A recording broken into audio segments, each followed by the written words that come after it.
one day somebody does something unspeakable to someone else, to someone you hardly knew, and you do something about it because you can. This story is brought to us from MPR News. M as in Michael, PR News. A man and a woman are facing charges of assaulting a federal officer after Homeland Security investigation agents tried to arrest the man last Wednesday for overstaying his student visa. In an affidavit in support of the criminal complaint, and it's against these people, I apologize, I'm going to murder your names, I think, but the affidavits are against Oluwadamilola Ogulua Bamigboye, I think I said it right, and Rekeya Lionesha Lee Frazier.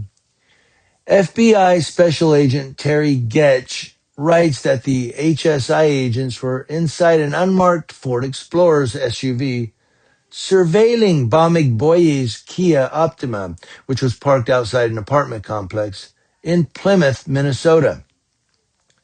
Frazier, who's 23, pulled up next to the Kia in a Jeep SUV with Bamigboye, 24, in the front passenger seat. When Bamigboye spotted the unmarked Explorer, he allegedly pulled a mask over his face and got out of the Jeep.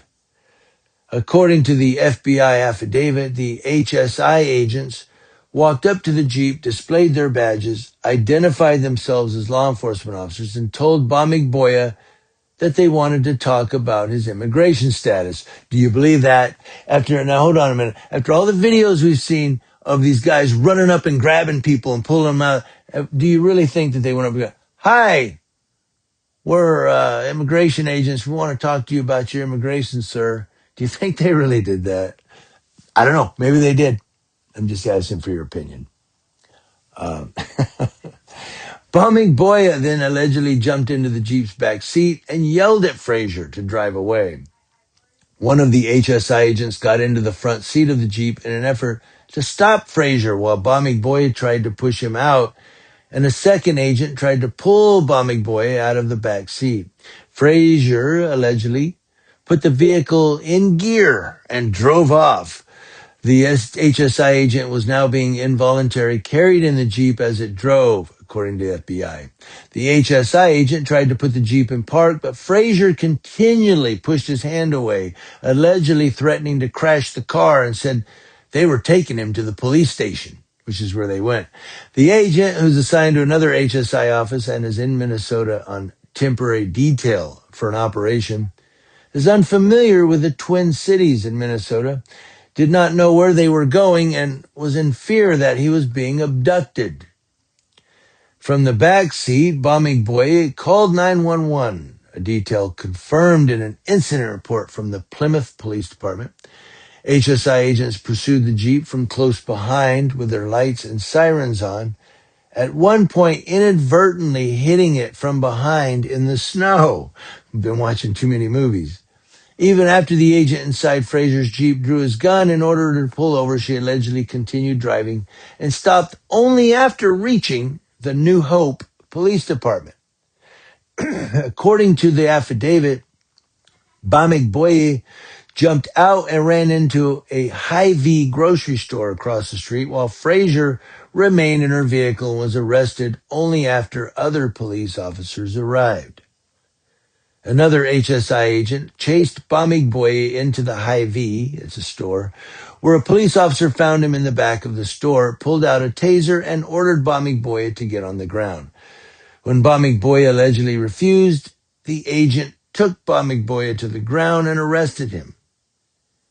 Both are being held in Sherburne County Jail, where most federal defendants in the Twin Cities are held while in pretrial detention. Frazier declined to speak to investigators. In an interview with authorities, Bamigboye allegedly denied that the agents showed their badges, but admitted telling Frazier to drive away because they didn't know who they were, probably. That's my guess. According to the affidavit, Bamigboye also said that he has PTSD from being kidnapped in his native Nigeria. And I wasn't there, so, but I want you to think about this. We know that they go around in civilian clothes with no badges, no nameplate, and grab people. Do you Do you really think that they just walked up and said, "Hi, sir, would like to talk to you about your immigration"?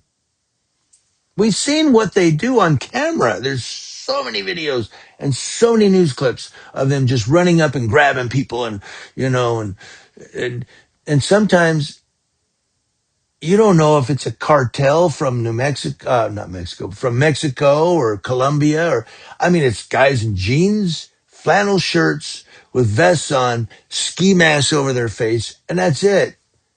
We don't know who the hell these guys are. Somebody could be getting kidnapped. And that's the thing, is now it's at the point where people could kidnap someone and you just think, oh, look, ICE is taking that guy.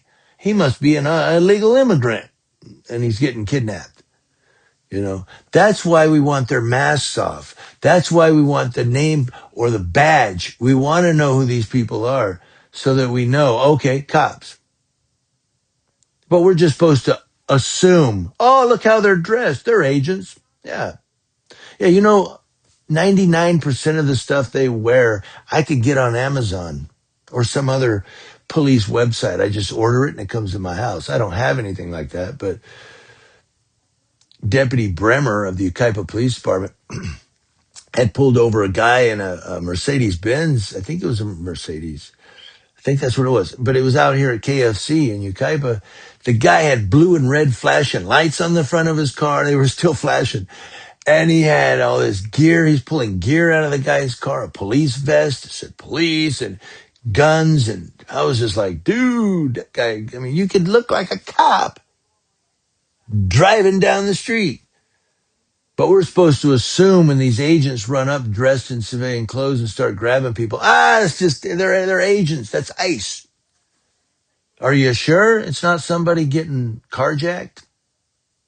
And I think that's what we have here, is we may have these guys feared for their lives. He called 911 and she drove to the police department. I want to know what you think.